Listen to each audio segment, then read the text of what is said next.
Senhoras, senhores, meus queridos irmãos espíritas, que Deus nos guarde e nos mantenha em sua paz. O fenômeno do morrer é exatamente o fenômeno do viver. Notáveis foram os filósofos que, ao lado de Immanuel Kant, o mais nobre dos filósofos alemães, estabeleceram que a morte não é a concretização da vida, nem é o ocaso da vida. É exatamente uma das fases da vida.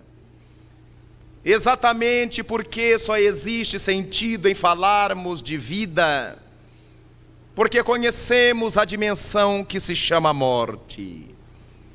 E só há sentido em falar sem morte, porque identificamos a dimensão que chamamos de vida. Então, qual é a diferença entre uma e outra estrutura? Quando falamos em vida, nos reportamos à vida orgânica e nos referimos sempre ao início da vida orgânica ou seu reinício. E quando nos reportamos ao fenômeno da morte e do morrer, estamos tangendo a questão do encerramento do ciclo biológico, do ciclo orgânico. E essa então é a grande diferença. Num caso é a cortina que se abre, no outro a cortina que é cerrada. Quando nós encontramos o fenômeno da fecundação, que jamais alguém a ele se refere com tristeza, mas sempre com alegria, quando os dois gametas se unem, o espermatozoide e o óvulo, estabelecendo a existência do zigoto ou ovo, ali tem origem o ciclo da vida biológica de um novo ser. Ali recomeçam as peripécias de um velho ser. E a partir daí, toda a estrutura da vida corporal se refaz.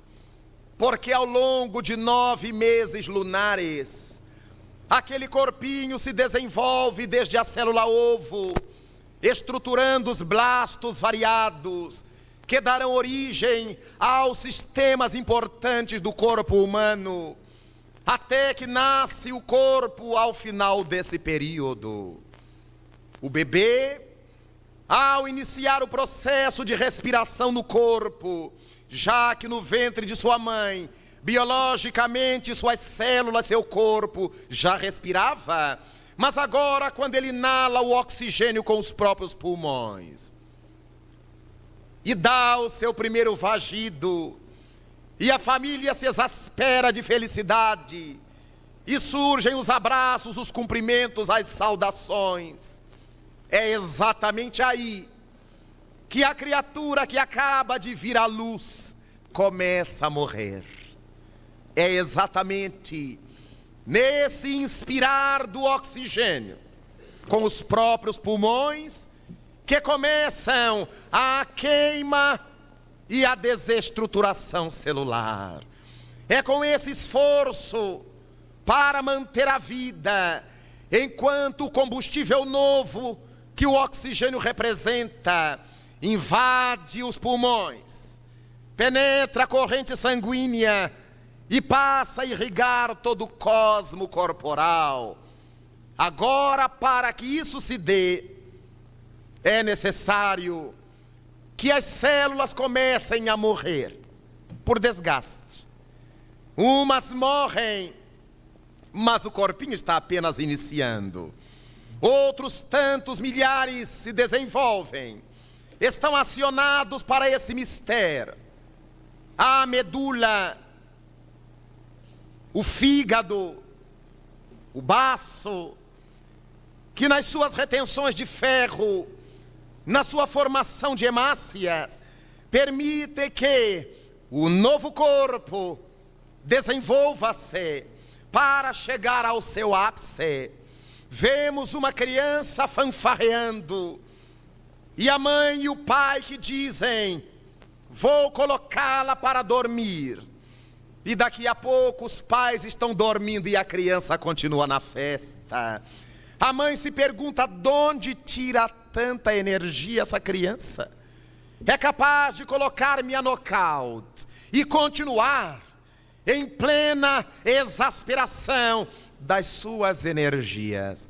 Está em pleno processo de assimilação energética. Aquela energia que perde não é comparável à energia que ganha. As células se encharcam, o sistema sanguíneo se encharca das energias decorrentes da assimilação da própria natureza, dos alimentos. Tudo é motivo para que a criança absorva, e com isto o corpinho se vai desenvolvendo, salvo essa ou aquela anormalidade. Chegamos à juventude, e a rapaziada, depois de um dia de escola ou de trabalho, ou seja do que for, é capaz de passar a noite cantando, brincando, namorando, e no outro dia, como se nada houvesse acontecido, recomeçar o dia de novo. E nós olhamos e dizemos: como é que aguenta? O corpo está no clímax das suas energias. Mas há um momento em que, chegando ao ápice, começamos o processo descendente nessa montanha de energias que o corpo assimila. É que a máquina gradativamente vai ficando velha. Não no sentido dessa velhice doentia, perniciosa, que acomete a cabeça. É essa velhice que vai tomando conta do corpo, que é o amadurecimento biológico, depois que a estrutura somática chegou ao ápice. A semelhança de um automóvel que colocamos quando novo o melhor óleo, o melhor aditivo, o melhor combustível, e ele é capaz de desenvolver a melhor marcha no tempo recorde. À medida em que esse mesmo automóvel vai ficando usado, passado, velho, já temos que reapertar parafusos ali, desentupir carburadores ali, acertar o freio acolá, mudar o óleo, mudar os discos, renovar, achar um aditivo melhor para preservar suas peças. Mas vai chegando um tempo que, por melhores sejam os aditivos e os combustíveis, o carro já não rende o que rendia, porque se corrermos demais da conta, ele esquenta e vai nos compelir à parada. Se colocarmos uma potência que ele já não é capaz de acompanhar, naturalmente que teremos desagradáveis surpresas pelo percurso. A mesma coisa ao corpo humano. Comemos a mesma coisa que comem os jovens e as crianças, mas para subir 10 degraus, já estamos colocando os pulmões pela boca. Se quisermos correr, como fazem os moços, já o coração começará a reagir. Sentiremos ardências, falta de ar, começaremos a ratear. A garotada está longe, mas aqueles que já deixaram a juventude há algum tempo, alguns meses, já não são a mesma coisa em considerando o seu corpo somático. Por melhor seja a alimentação que as pessoas maduras ingiram, o organismo físico já não as assimila como assimilava nos tempos anteriores. E aí começam as trajetórias. A água de Lindóia, águas de Vichy, para quem tem dinheiro, Poços de Caldas. Começamos a enveredar. Tome dessa água que é bom, tome daquela outra que é maravilhoso, e por mais que a gente toma, tenha diarreia, mas não resolve o problema da incapacidade corporal. Tome geleia real, coma isto, coma aquilo, pode comer o que for, porque a assimilação já não é a mesma. Estamos morrendo organicamente, e é graças a essa estrutura da natureza que nos situamos, crianças, jovens, adultos, idosos, macróbios, exatamente pela expressão biológica. Se perguntarmos dentro do ser, como é que está a alma, um ancião de 70 anos teria vontade de saltar de um trampolim, de correr de moto, de dirigir seu carro a todo vapor, mas já lhe faltam os reflexos, já não enxerga bem à tarde, à noite, é capaz de confundir as coisas, os olhos já não são os mesmos faróis de antes. Gostaria de comer carne de porco à noite, como fazem os moços. Gostariam de comer de madrugada, como fazem os moços, e saírem dali sem nenhum problema. Mas ai deles se comerem depois das 7. Uns têm que lanchar às 5 e depois só tomar o chazinho. Agora não digere mais. Eu não posso comer à noite. E a gente pergunta, mas tem algum relógio no estômago? Não é preciso ter. A natureza já estabeleceu que aquele organismo trabalha um período que coincidentemente nós registramos durante o dia, porque é durante o dia que a gente come mais. Então, à noite, ele já está preguiçoso, o estômago, o fígado, os intestinos, e aí começamos a ter e sofrer uma série de limitações. A voz se nos altera. Aquele brado, aquele grito, a Lavalfrido, que a gente dava nos tempos de moço, agora já não é possível. Vou querer vê-lo aos 70 anos cantando esta mesma música. Vai diminuir o tom, vai mudar a clave, vai começar por outra nota, vai mudar o compasso, para que a vozinha consiga acompanhar. E depois disso teremos que abaná-lo por causa da falta de ar. Mas enquanto moços, tudo é possível. Então a morte vai nos visitando, chegando, se insinuando gradativamente. Mas ao mesmo tempo em que a garotada não pensa, a garotada se atira, se lança, o maduro já não se atira tão facilmente. Já reflete 2 vezes. Já tem até condições de passar a dar conselho. As mesmas coisas que ele errou, agora ele está dizendo para que os moços não façam, porque a sua experiência agora lhe diz isso ou aquilo. Diminui a vida orgânica e aumenta a vida psíquica. Diminui a capacidade física e se desenvolvem as características espirituais. Agora, quando o indivíduo chega na idade provecta, na velhice, como dizemos, ele se torna um filósofo. Ele tem visões diferentes para a vida. Aquilo que na fase de garoto ele dizia, não podemos aguentar, temos que ir para a guerra, para a luta, para a briga.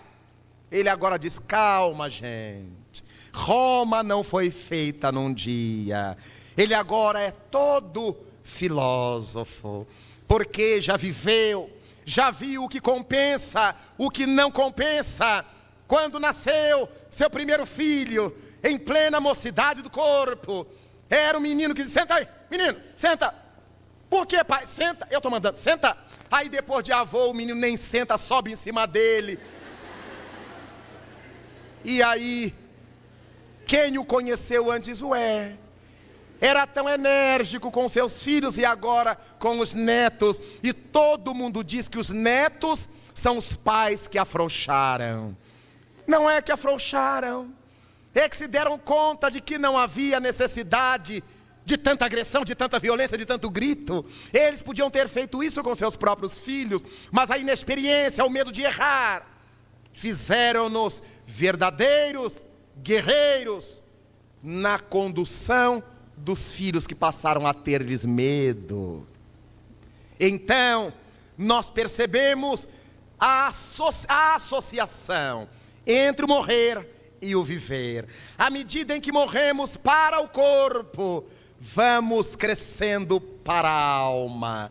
À medida em que vamos desvalorizando as estruturas corporais, até porque elas já não nos servem da mesma maneira, vamos supervalorizando as capacidades espirituais. Aqueles que foram materialistas, ateus, à toa, agora, na idade avançada, começam a pensar em Deus. Dói alguma coisa por perto do coração? Ai, meu Deus. Acordam de manhã com falta de ar. Ai, meu Deus. Deus, que na fase moça era um ilustre desconhecido, agora passa a ser um íntimo confidente. Tudo isto porque a vida é assim. Apresenta essas facetas: a da vida orgânica, biológica, estuante, e a da morte, que representa o declínio dessa mesma vida corporal. Allan Kardec, em O Livro dos Espíritos, pergunta aos imortais o que vinha a ser a morte. E os imortais lhe contestam que a morte é o resultado do desgaste do corpo somático. O desgaste biológico é a máquina que emperra, porque já não tem mais condições de avançar.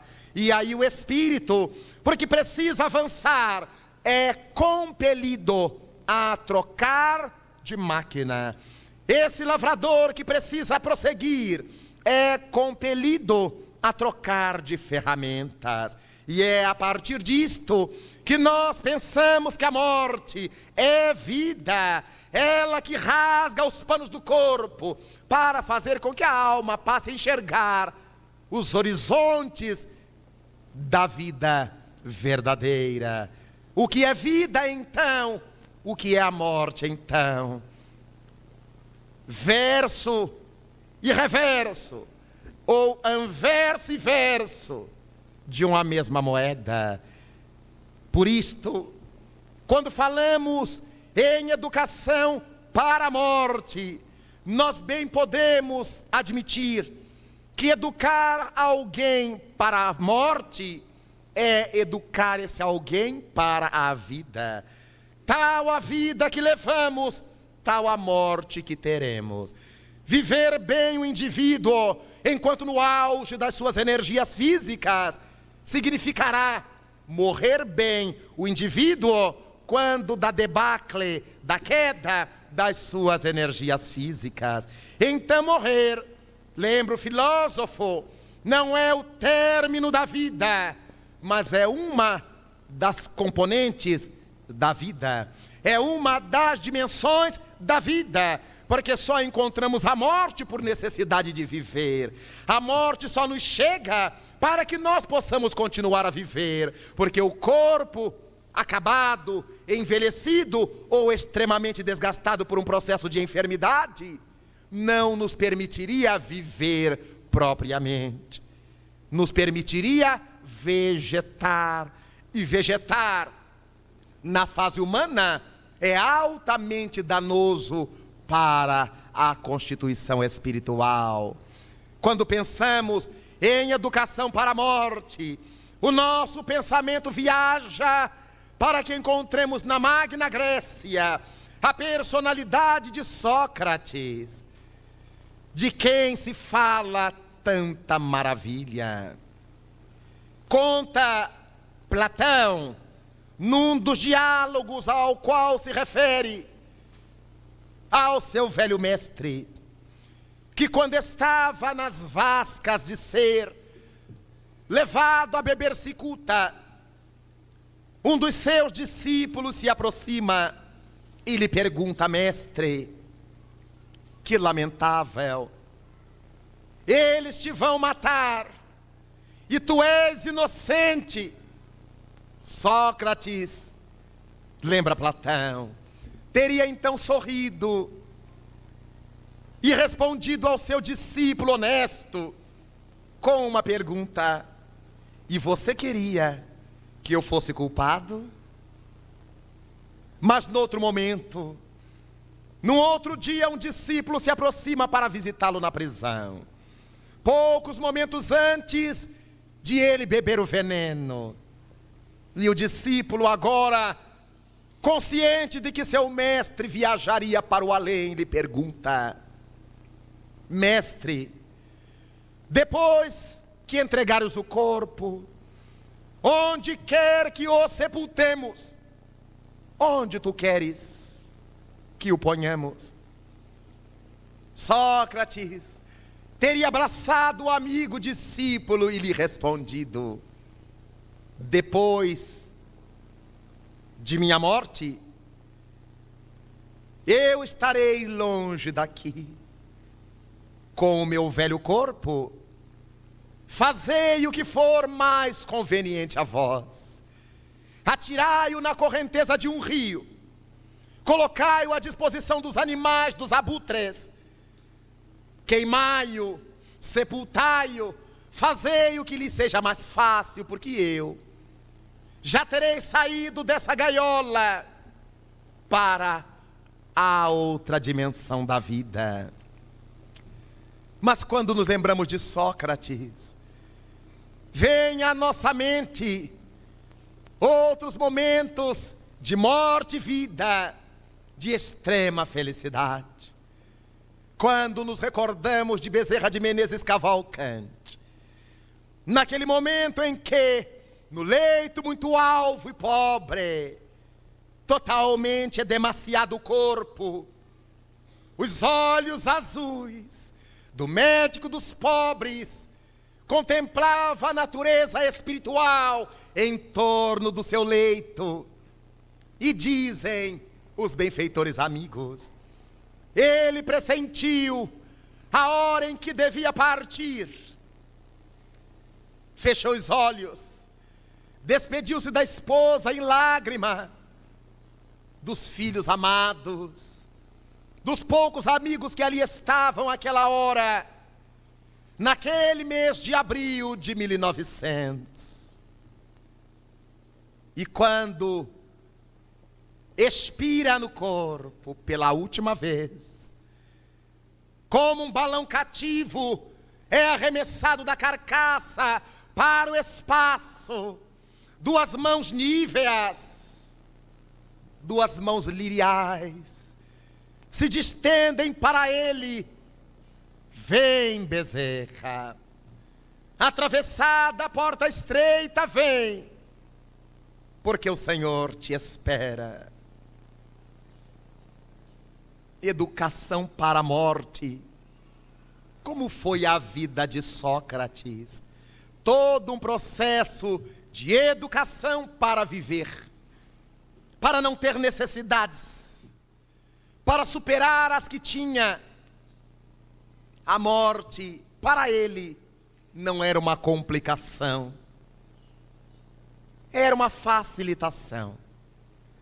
A vida que levou Adolfo Bezerra de Menezes Cavalcante, desde onde conhecemos, foi todo um inário de nobreza, de dignidade, de educação para viver, o que determinou a educação para morrer, sem blasfemar, sem se exasperar, sem maldizer, sem se apressar, entrega total às mãos do grande Senhor. Mas quando nos lembramos que alguns anos depois, da morte de Bezerra, na velha França, um homem excepcional, com 81 anos de idade, a cabeça alva, as barbas alvas, as lentes fortes, expirava. Mas antes de expirar, nos dias que antecederam a sua desencarnação, estava culminando as páginas últimas do seu último livro, que queria deixar na terra antes de partir. Sua secretária, uma jovem senhora dedicadíssima àquele velho solteirão, Claire Beaumont, levava para que ele lesse no leito mortuário as últimas páginas de O Gênio Céltico e o Mundo Invisível. Era Leon Denis, depois daquela pneumonia que carcomia-lhe a vida física, que lhe dificultava agora a respiração, que o fazia transpirar em plena quadra fria em Paris. Mês de abril.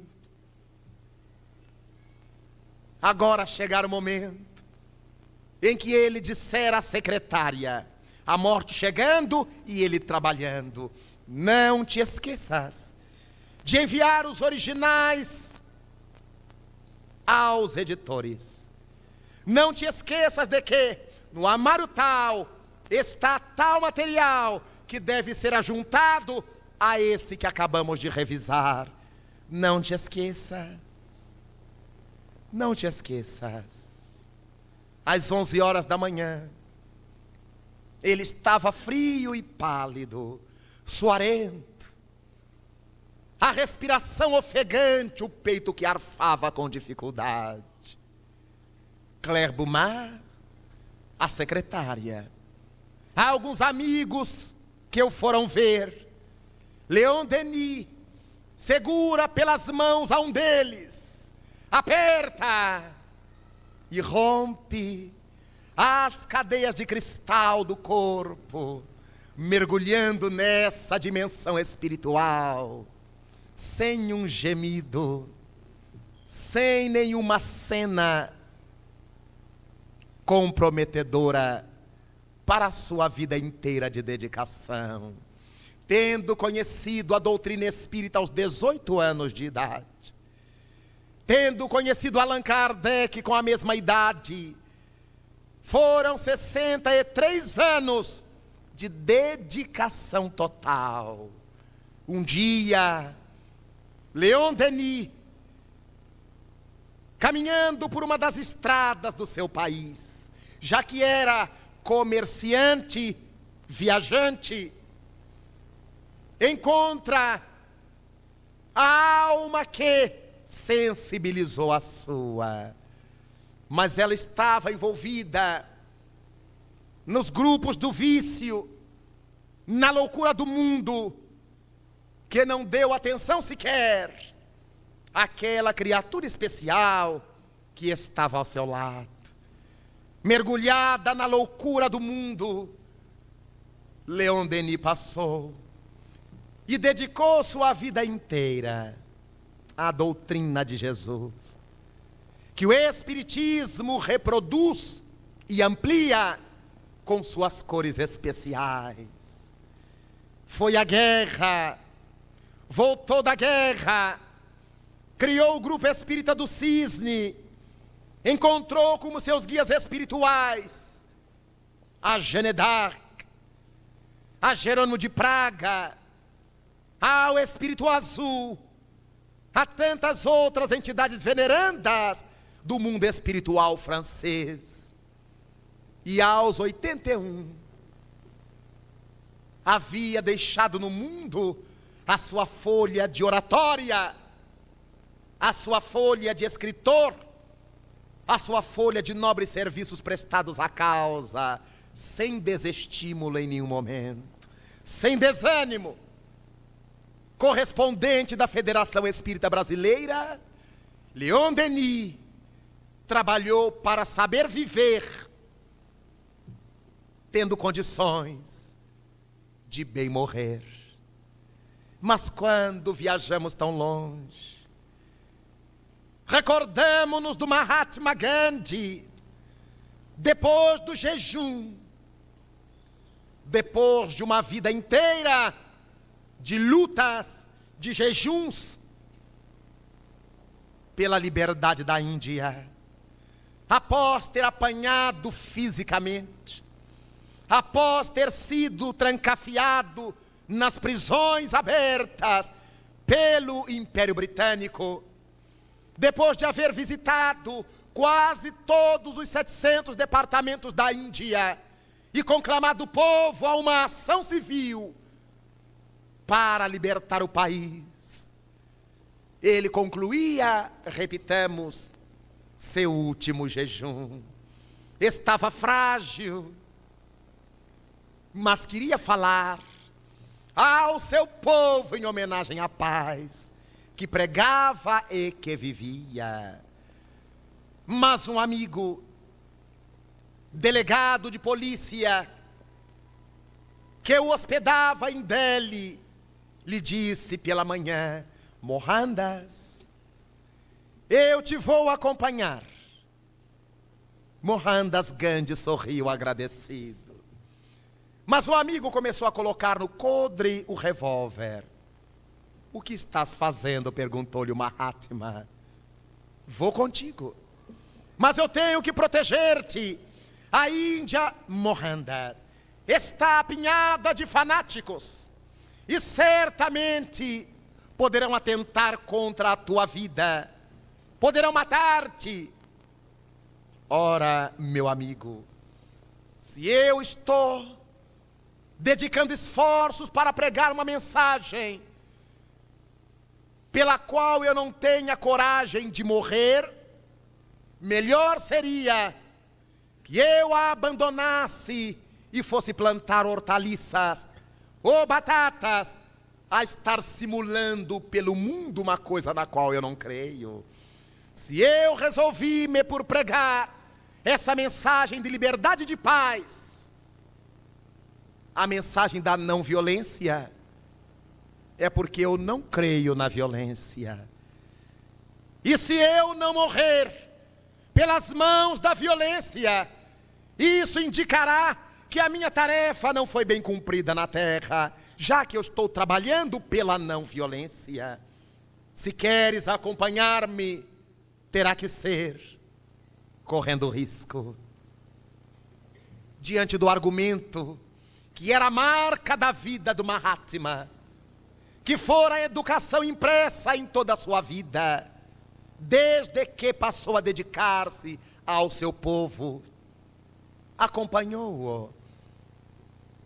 Nos braços de duas jovens sobrinhas, o corpo resguardado por um lençol à moda indiana, ele atravessa passos firmes e lentos, vagarosamente, pelo seio da multidão, arrastando as sandálias de couro trançadas nos pés. Mais à frente, uma voz rouca chama-lhe o nome: Gandhi. Ele se volta e o fanático jovem lhe desfecha os 5 tiros e 3 lhe atravessaram o tórax. Podia gritar, podia gemer, podia blasfemar, podia praguejar, mas enquanto os óculos redondos e transparentes caem e o pânico se instala entre aqueles que o cercavam, Gandhi leva a mão à ferida e canta com a voz embargada: ó Rama, ó Deus. E quando, dias depois, diante da representação do mundo inteiro, naquele janeiro de 1948, as suas cinzas são atiradas com olor de sândalos nas águas poluídas e caudalosa do rio Ganges, a imagem do Mahatma passa a brilhar no panteão dos libertadores. Tal vida, tal morte. Uma vida voltada para a renúncia a si mesmo, refletindo uma educação para morrer. Mas quando pensamos no Mahatma, encontramos aquela nobre mulher, a mais excelente cientista que o mundo conheceu. A primeira mulher a invadir o território fechado dos cientistas. A primeira professora que teve a Sorbonne, numa sociedade conservadora como a de Paris à época.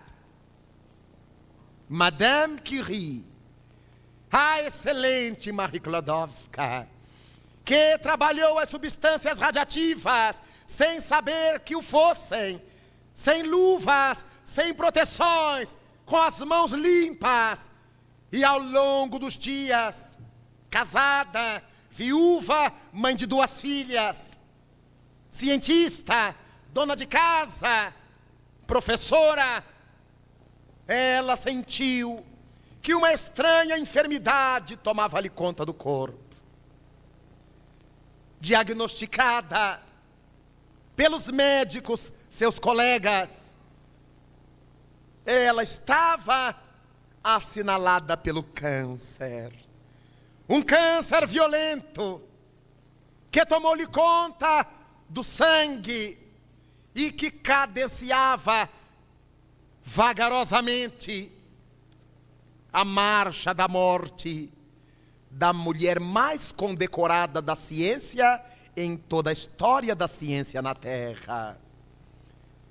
Estava no sanatório de Saint-Selmon, numa das montanhas suíças, onde poderia, naquela época, receber o tratamento conveniente para a sua enfermidade. A filha, Eva, trouxe-lhe a chávena de chá, ofereceu-lhe o chá, mexido com a sua colherzinha de prata. Ela sorveu com dificuldade. Aquela hora da manhã, o sol rasgava pálido as vidraças da enfermaria de Saint-Selmon. E alguém chega com uma encomenda para Madame Curie. Era um pacote e dentro um livro. Eva retirou o lacre e abriu o pacote, retirou o livro, alentado o livro, e leu com lágrimas nos olhos o título do livro. Colocou nas mãos trêmulas de sua mãe, que ao lê-lo registrou uma emoção inusitada, traduzida pelas grossas lágrimas. O título do livro era exatamente a causa causal de sua enfermidade: radioatividade. Finalmente seu trabalho era publicado. Depois de velho, de folhear-lhe as páginas, sem gemer, sem gritar, sem blasfemar, Madame Curie segura a mão de sua filha Eva, enquanto a outra filha olhava de pé, expectante, aconchega aquela mão de ternura. O corpo se lhe treme e Marie Sklodowska, a notável Madame Curie, deixa à humanidade o seu legado e viaja para o mundo espiritual. Todo indivíduo que aprende a despojar-se, como ela o fez, que aprende a renunciar a si mesmo, como ela o fez. Está se educando para a vida e naturalmente, por consequência natural, está se educando para a morte. Mas chegamos mais próximo de nós e peço-lhes licença para contar-lhes 2 casos vividos por mim, da minha proximidade familiar, a respeito do meu velho pai, há 20 anos na pátria espiritual. Depois que há muito já me tornara espírita, levei-o à casa espírita para que ele conhecesse e soubesse onde eu estava. E ele gostou, estava feliz por eu estar ali. Mas para ele era uma dificuldade essa questão de ter que ler, de precisar estudar. E alegava sempre para mim, seu filho único, que os óculos já não davam para ler. E porque eu amava e respeitava muito, como até hoje, fingia que aceitava. E dizia-lhe: pai, então façamos o seguinte, já que seus óculos já não dão, eu leio para o Senhor.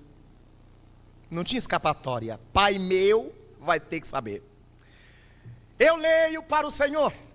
E ele gostou da ideia. Assentávamos no entardecer, nos finais de semana, e ele gostava das histórias do irmão X.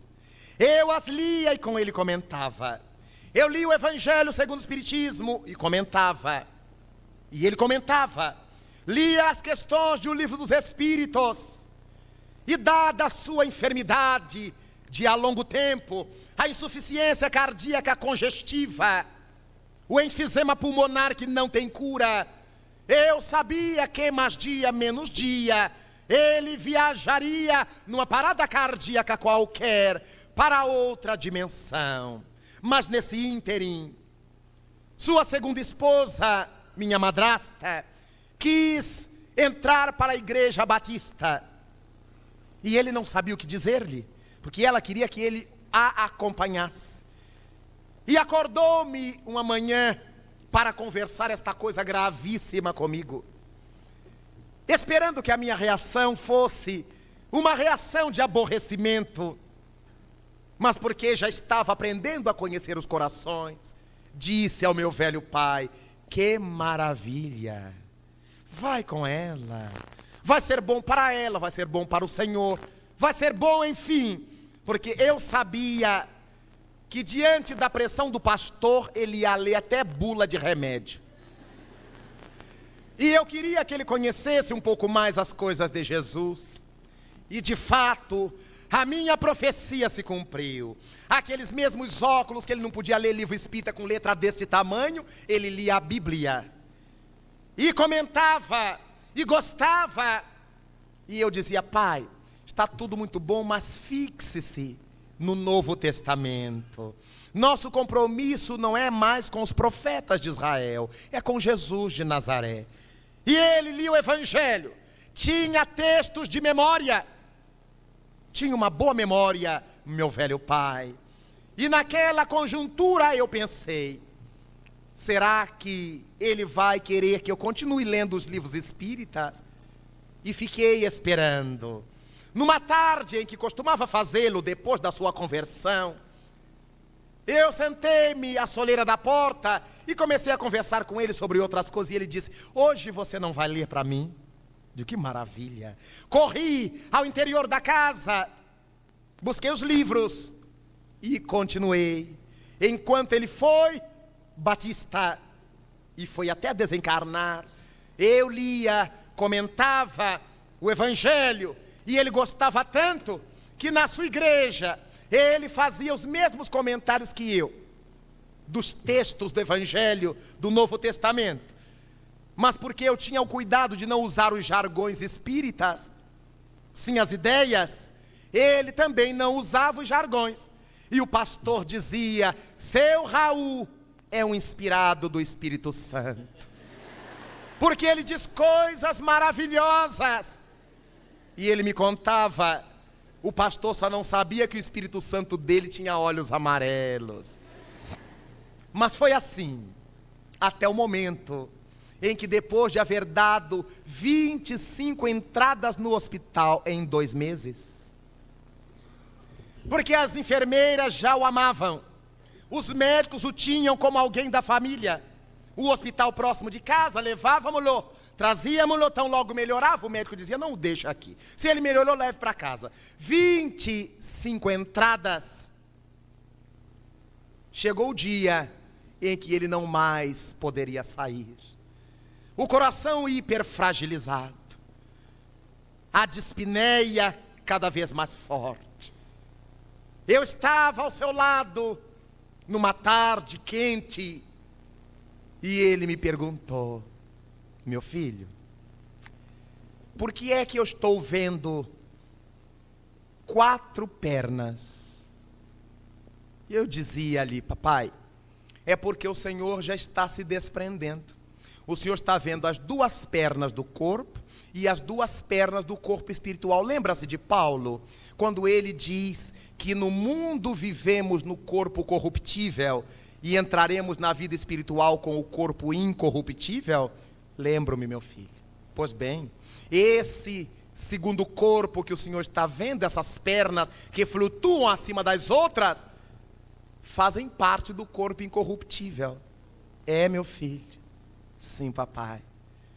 Meu filho, eu estou sentindo que ora eu estou aqui na cama, ora, sem perder a lucidez, eu estou andando pela enfermaria.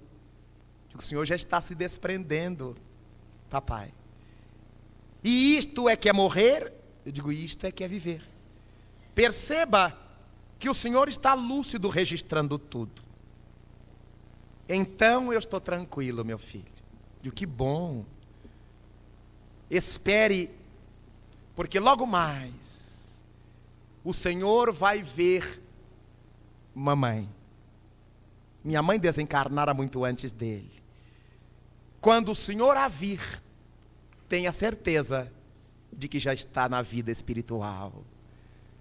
Ele fechou os olhos, porque eu segurava sua mão suarenta, ele a apertou, e eu disse, depois volto para vê-lo.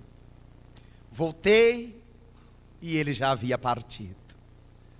A enfermagem me disse, seu Raul partiu como um pássaro que adormecesse, sem um grito, sem um estertor, um sorriso nos lábios, e os olhos abertos como se contemplasse uma paisagem especial. Eu cerrei-lhe os olhos quando lá cheguei, troquei-lhe a roupa, registrei-o no mundo espiritual em pleno sono, e os dias se passaram. 3 meses depois, porque não tinha dado notícia aos amigos da sua desencarnação, aos amigos de fora da minha cidade, ninguém sabia, não foi publicado em nenhum lugar, ninguém sabia. Chega-nos um companheiro da Casa Espírita Cristã de Vila Velha, contando-me que numa noite, antes da sua viagem a Niterói, através de Julinho Grande Ribeiro, nosso querido Julinho, um espírito se havia comunicado e falado os termos seguintes: eu gostaria que vocês transmitissem um recado ao meu filho. É possível? Sim, é possível. Qual é o recado? E o espírito começou a dizer, contava-me o confrade, diga ao meu filho que tenha muito cuidado com a saúde. Eu já sabia quem era, porque antes de dizer Deus lhe abençoe, meu pai dizia cuidado com a saúde. E isto durante todos os anos de minha vida ao lado dele, por causa de minha bronquite asmática. Ele tinha preocupação que com as viagens espíritas eu viesse a adoecer. Então essa era a sua tônica, e foi exatamente a primeira coisa que ele disse no recado: diga ao meu filho para que tenha cuidado com a saúde. Fiquei quieto ouvindo o restante do recado. E o que mais disse o Espírito? Ele disse que valeu demais as leituras que o filho dele fazia com ele sobre a doutrina. Ele passou a ver uma outra expressão da vida. E quando, na madrugada, ele cerrou os olhos, sentiu uma aragem tomar-lhe conta do corpo inteiro. E quando abriu os olhos, ele viu Dita, apelido doméstico que ele pusera em minha mãe, que eu não usava, nem ninguém sabia. Quando ele viu Dita, ele sabia que estava na vida. O que eu tinha conversado com ele antes. Quando o Senhor abrir os olhos e vir mamãe, que se chamava Benedita, e que ele a apelidara de Dita, quando o Senhor vir a mamãe, saiba que já está na vida. E ele me mandava dizer exatamente: diga-lhe que quando eu abri os olhos e vi Dita, eu entendi que estava na vida.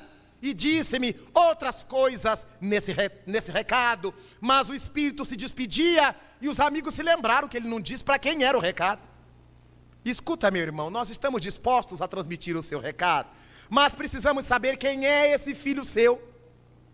O Espírito sorriu através do médium e disse: meu filho é um amigo de vocês que vocês chamam de Raul Teixeira. E aí todo mundo caiu do cavalo, porque ninguém sabia que meu pai já tinha desencarnado. E aí ficou a preocupação: e se não for? Daí um mensageiro, especialmente de Vila Velha, ter ido a Niterói para conversar comigo e transmitir o recado, que escrito não seria a mesma coisa. Quando ele terminou de falar, eu lhe disse: tranquilize-se, era o meu pai. Ai, que bom, Raul, porque o Espírito disse que seu filho era Raul Teixeira. 3 meses depois, lúcido, uma desencarnação tranquila, porque foram tranquilos os dias em que se preparou para viver, embora a idade madura, mas se deu conta de que a vida não podia ser essa correria por ganhar, por comer, por beber e por vestir. A vida não podia se resumir nesse corre pelas coisas que vão ficar aqui. E agora que ele se havia mergulhado nesse estuário de vida cristã, nada mais importante do que preparar-se para morrer, vivendo com nobreza, com dignidade, desse doce pai, desse querido amigo, o Espírito com quem eu tive e tenho mais afinidade nesta última encarnação, nesta presente encarnação minha, é meu pai. Nem com minha mãe tive tanta quanto tenho com ele. Numa tarde que havia chovido, ele, em plena dispneia, estava no quintal de nossa casa, cavalcando com um pequeno ancinho e com a muda de mangueira para plantar. Assentado em 2 tijolos que ele improvisara, uma das vizinhas chegou à cerca e o viu arfante e perguntou-lhe: seu Raul, o que é que o senhor está fazendo? Ele levantou a cabeça e lhe disse: ora, eu estou plantando uma mangueira, essa muda está muito bonita. E a vizinha, desdenhando, lhe disse: ora, seu Raul, isso custa muito a dar, o senhor não vai chupar uma manga daí. E eu, que estava dentro de casa da janela, fiquei querendo ver o desfecho. Meu pai, aos 65 anos, era um filósofo. Olhou-a com tranquilidade, sorriu no seu jeito muito peculiar e respondeu-lhe: não tem problema, vizinha, até hoje eu chupo manga que eu nunca plantei. E dentro de casa eu comecei a chorar. Estava pronto para morrer. Podia ter lhe dado uma resposta mundana, podia ter tido uma saída egoísta, mas ele pensou rápido: até hoje eu chupo mangas que eu nunca plantei. Por que é que ele não podia plantar para que outros viessem chupar? Era a conclusão natural. Então, nós observamos o que é preparar-se para a morte, educar-se para a morte. E nós conversávamos sobre a desencarnação sem nenhum problema. Não queria que essa palavra ou essa ideia fosse um obstáculo à sua libertação. Papai, morrer, desencarnar, partir, viajar, fazer a passagem, tudo isso é a mesma coisa. Porque ele falava fazer a passagem. E eu dizia-lhe, sairemos do corpo, mas não sairemos da vida, papai. É, meu filho, tenha certeza. Eu registro os que morreram e que estão mais vivos do que nós. Estão ótimos. E o Senhor também se livrará desse enfisema, dessa insuficiência cardíaca, de tudo isto, meu filho. Acredite. Então o tempo passou e o desfecho foi este. Mas um dia, cheguei a casa, o telefone tilintou e atendi ao telefone. Era a voz de uma pessoa muito próxima, muito amiga, que me falava do estado de saúde de um ser muito querido meu. Um jovem médico, que à época contava 39 anos de idade. Ginecologista e obstetra. Depois dos meus pais, foi ele a pessoa que maior soma de bem fez em minha vida. Levou-me para a doutrina espírita.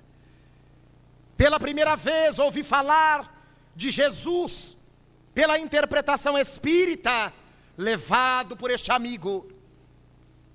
E ele começou a tarefa da medicina muito jovem, empolgado, apaixonado, e muitas vezes retirava as luvas para sentir melhor o tecido da paciente, para suturá-la num parto difícil, numa coisa qualquer. E um dia ele me disse: estou sentindo uns gânglios em algumas partes do corpo. Alguns amigos meus dizem que isso é uma virose e estão me dando alguns remédios. Me sinto às vezes melhor, mas eu acho esse conjunto de gânglios muito estranho, porque eu nunca tive nada. Naquela época não se falava de AIDS, não se cogitava do HIV, pelo menos na boca popular, muito embora já estivesse no campo das pesquisas. 10 anos depois desses gânglios, 1990, ele começou a perder peso. Já era magro, começou a perder peso. Começou a sofrer sérios processos de desarranjo intestinal. E sendo médico, se automedicava, mas não resolvia. Resolveu-se por fazer os exames. Agora se falava desse vírus letal. E ele fez e se deu conta de que estava portador, infectado pelo vírus, e que o processo já estava avançado em seu corpo. Era um doente agora, um doente de AIDS. No primeiro momento, Raul, disse-me ele, eu senti que o mundo se abriu debaixo dos meus pés. Eu tive vontade de não ser, imaginando aquilo que eu via nos hospitais, aquilo que eu acompanhava, conhecendo os aidéticos e vendo-lhes a desencarnação. Mas eu pensei no que me ensinou o Espiritismo. Eu pensei na vida e admiti que fosse aí minha expiação. Eu deveria sair da terra, mas eu não queria sair da terra.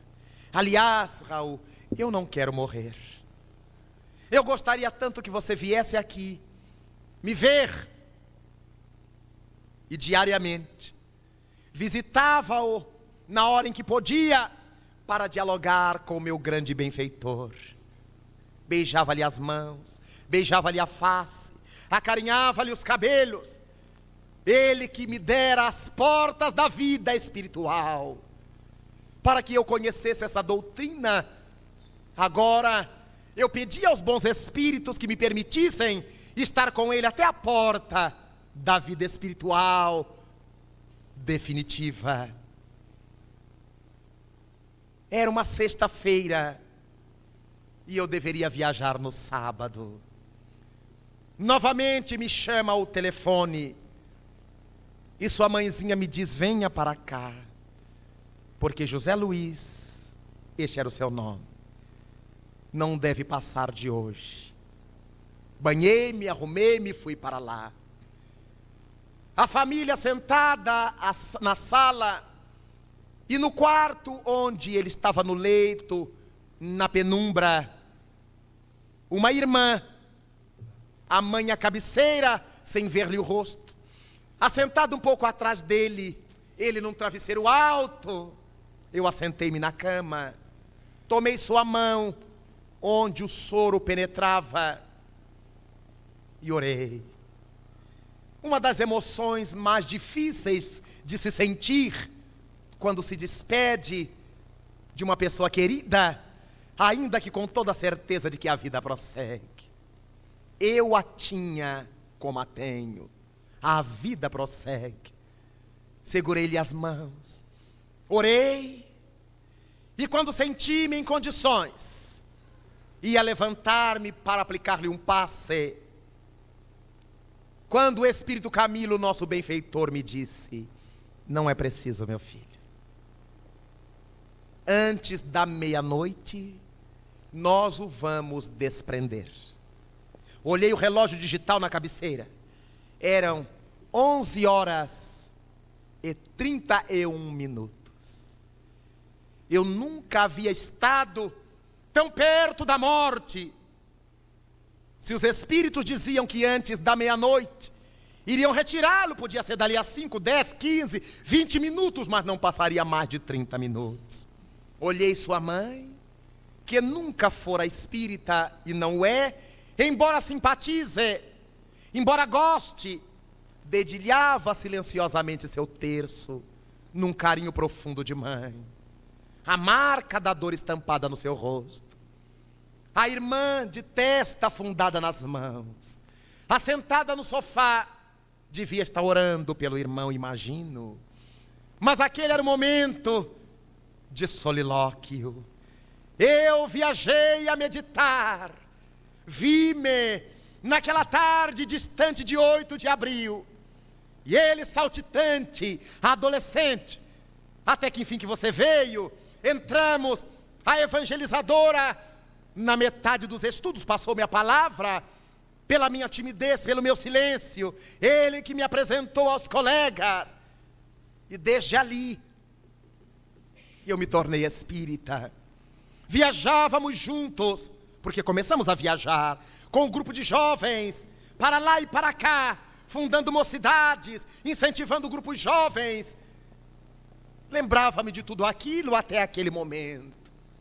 E agora eu olhava para o meu amigo, arfante, profundamente debilitado, os olhos que se projetavam no rosto descarnado. Volta e meia eu riscava o relógio digital com os olhos, estava chegando a meia-noite. Tomei-lhe a outra mão, segurei as duas e orava. Registrei os amigos espirituais se aproximando.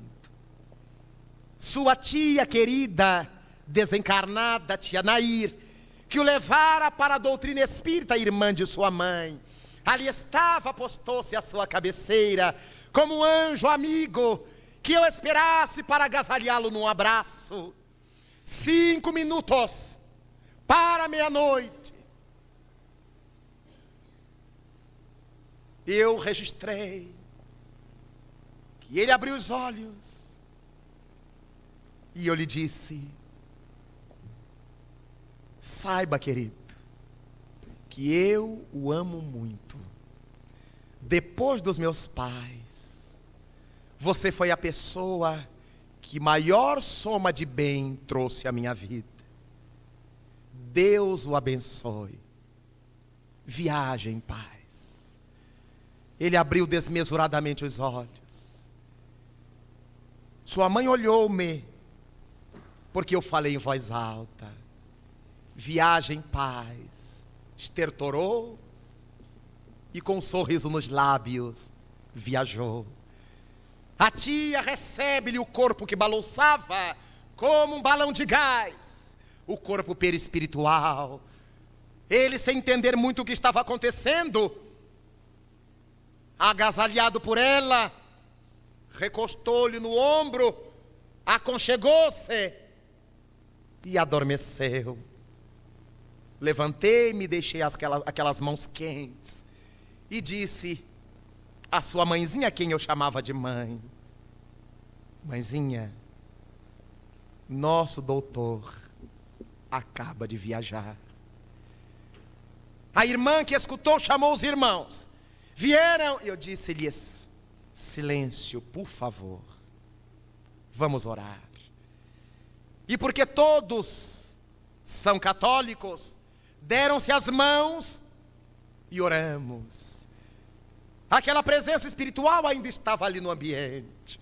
Oramos, agradecendo a Deus, a vida, a morte, a paz. Um médico amigo do edifício chegou para constatar o óbito. Vestimos-lo.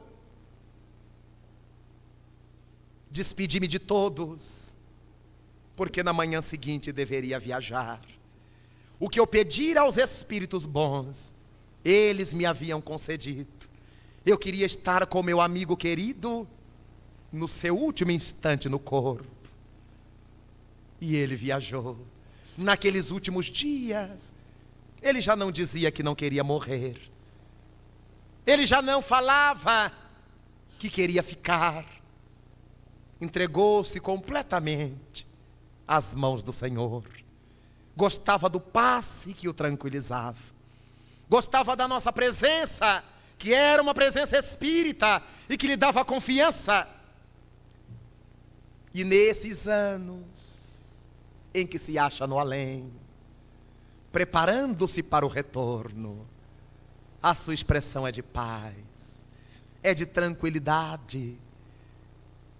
Contaminado que fora, não sabe através de que cirurgia, não sabe que teria sido a transmissora, não sabe.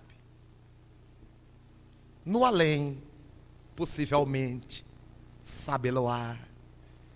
Educação para a morte é educação para a vida. Tal vida, tal morte.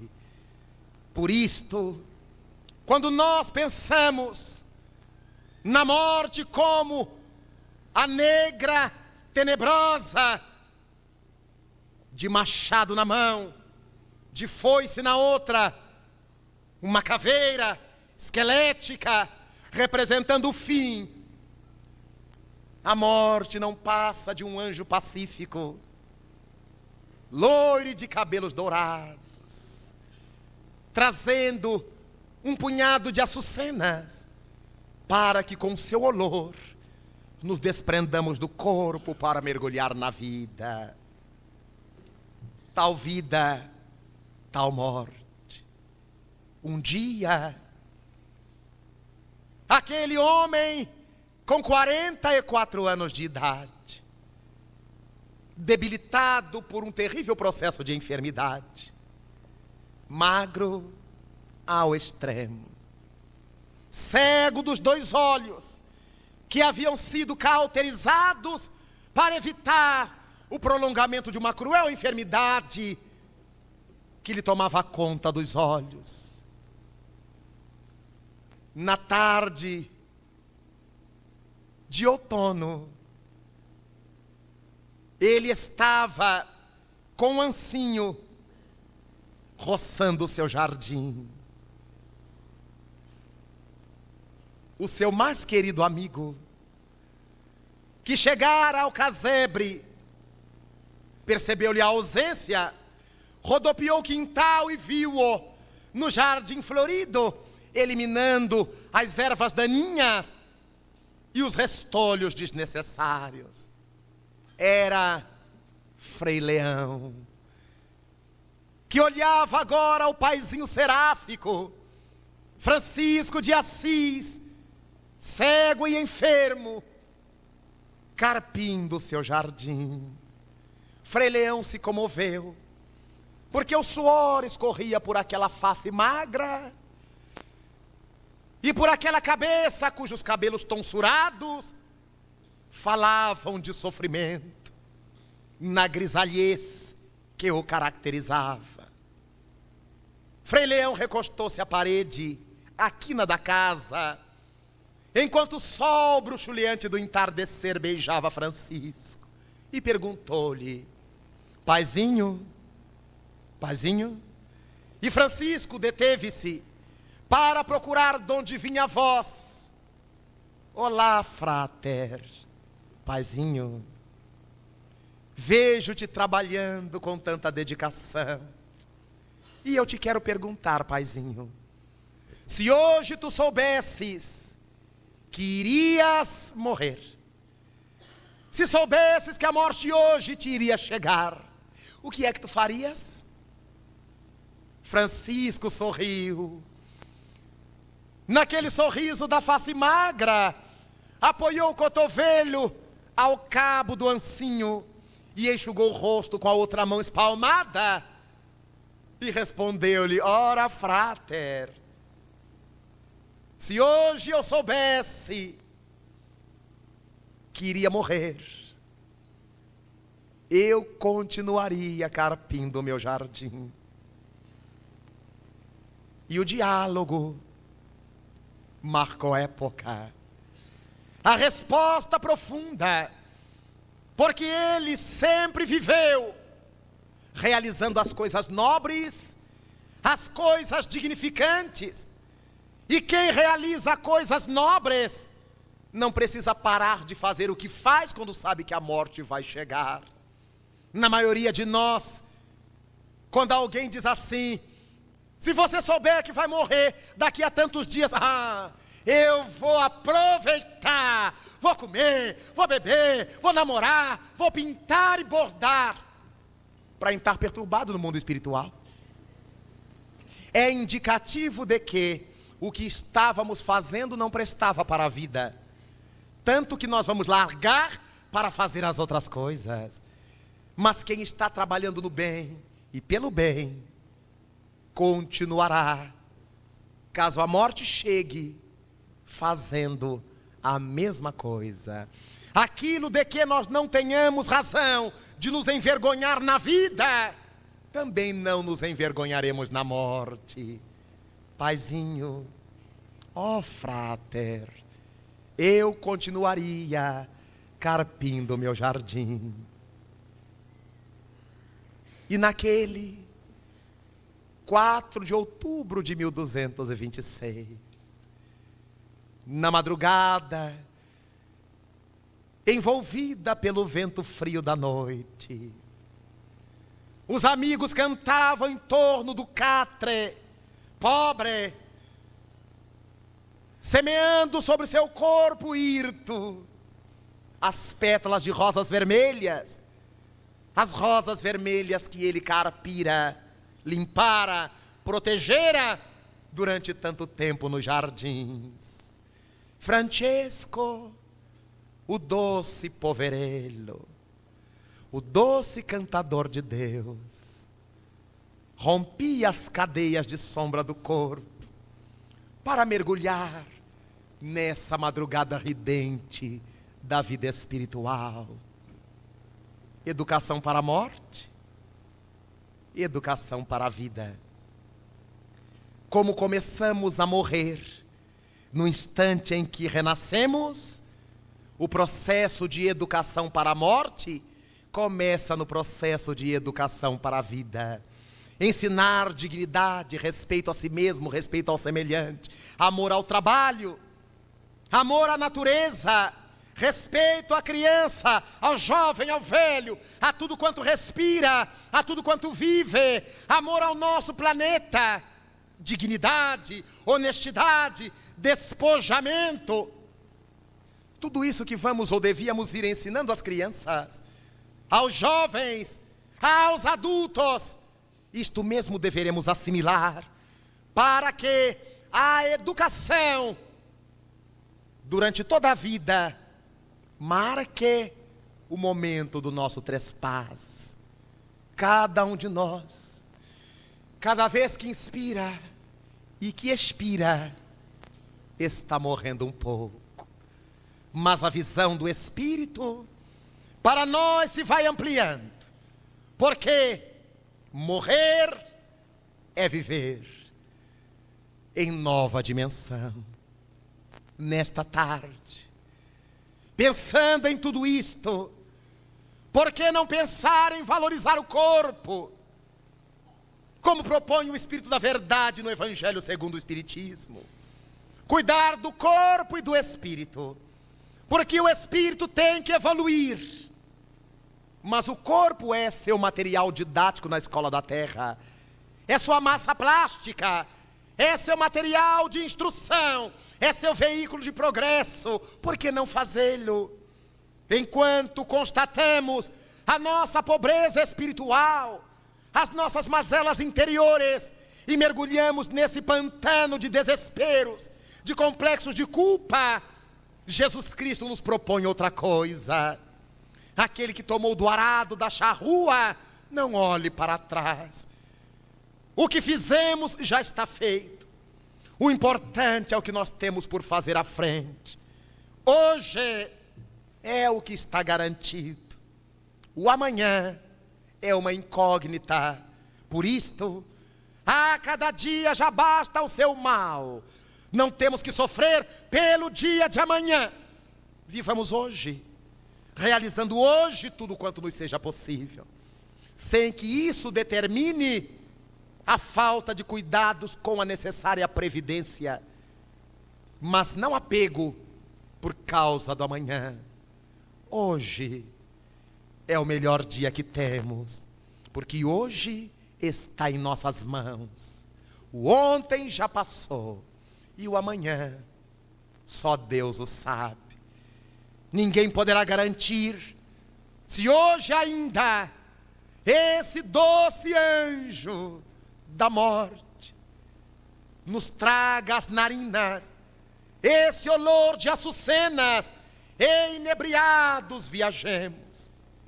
Ninguém sabe se amanhã ao sair pela via pública um choque, um veículo, uma parada cardíaca nos faça viajar para esse mais além. Ninguém sabe como será o dia de amanhã. Por isto, enquanto é hoje, não desdenhemos a nossa possibilidade de ser melhores do que somos, maiores do que fomos. Quase sempre fazemos projetos sem contar com a presença da morte. Eu vou guardar minhas licenças para a aposentadoria. E se eu morrer antes? Eu vou guardar meu pé de meia, que quando eu me aposentar, vou viajar pelo mundo.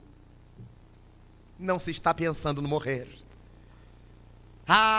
Quando eu me aposentar daqui a 3 anos, vou comprar um carro novo, botar a família dentro e vou sair por aí. E se morrer antes? Não, no fim do ano eu faço as pazes com fulano. E se morrer antes?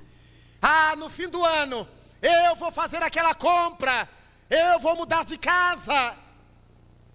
E Jesus Cristo lembrava nas suas mensagens: filho, vem hoje trabalhar na vinha do Senhor. Ele poderia ter dito: venha no dia que quiseres. Vem hoje. porque o hoje é garantido. Hoje tu podes vir, amanhã já não sabemos. Vem hoje. E na parábola dos 2 filhos, o que disse que ia, não foi. O que disse que não ia, acabou por ir. Na parábola do jovem, deixa-me ir, Senhor. Deixa-me correr em Cesareia de Filipe. Era um príncipe. Depois eu virei. Vai, dá tudo que tens, doa aos pobres e siga-me. Só hoje, Senhor. Eu prometo que voltarei. Vem hoje. Depois, Senhor. E morre no campeonato, sem ter tido tempo, porque não quis. Quando lembramos-nos de todas essas expressões de Jesus, em que Ele nos convidava para o hoje, queremos dizer aos nossos irmãos de Volta Redonda e região, que é hoje o nosso melhor dia, não amanhã.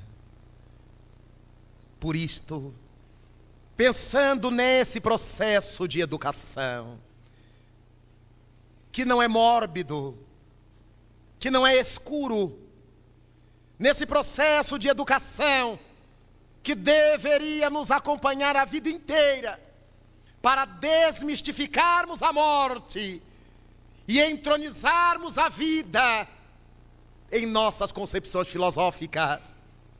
Todos nós, os espiritistas, aqueles que se acercam da doutrina, temendo lançar-se, temendo apaixonar-se, temendo ter que assumir, a todos nós, porém, fica a boa nova dos bons espíritos, a aproveitar da melhor forma cada dia que passa, inaugurando em nós um flanco novo de educação, uma zona nova de educação, para que logo mais, quando o corpo pereça, a máquina já não nos sirva, e o espírito, sem contar mais com a vitalização do corpo, seja compelido a partir em busca de novas etapas, nós todos, de mãos unidas aos nossos benfeitores,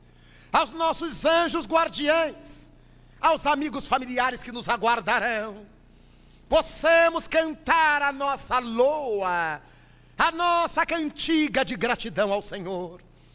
E pensando no tempo que Ele nos concedeu na terra, para desenvolvermos o amor, a fraternidade, o trabalho, o desprendimento, a humildade, para que fugíssemos do orgulho e da vaidade, para que criássemos harmonia em nome da caridade, pensando em todo esse tempo que tivemos e nas realizações que operamos, em nome do Senhor, diremos, emocionados, já do outro lado da vida, louvado sejas, Senhor, na glória do lar celeste, pelos bens que nos trouxeste, no evangelho da nossa redenção, na tarefa renovada, que o teu olhar nos consente. Hoje, de espírito reverente, nós rogamos pelo teu amor. Pobres cegos, que desde há milênios estamos fugindo à luz a qual nos elevas. Hoje, porém, Senhor, a nossa oração rompe as trevas. Escuta-nos, Mestre, e se possível vem retificar o nosso passo, a fim de que trilhemos a estrada corrigida. Vem sustentar-nos a lida, a vida, na fonte inesgotável do eterno bem. Dá-nos, Jesus, tua bênção, bênção que nos conforta, bênção que nos levanta, para que a tua doutrina santa vibre pura viva dentro de nós. Faze, Senhor, com que nós todos, a cada dia, a cada instante, na caminhada incessante, possamos ouvir-te a voz. Ampara-nos a esperança, socorre-nos a pobreza e liberta nossa alma ainda presa de tanto erro, do medo da morte e dessa miseranda imperfeição. Mestre excelso de toda a verdade, hoje, amanhã e sempre, em toda parte, no momento em que a morte chegar e que eu do corpo me tenha que afastar, ensina-me a guardar-te com unção, com devoção e com extrema gratidão, na intimidade pobre, não obstante sincera, do meu próprio coração. Muito obrigado, Senhor Jesus. Muito obrigado, Pai da vida. Muito obrigado, meus irmãos.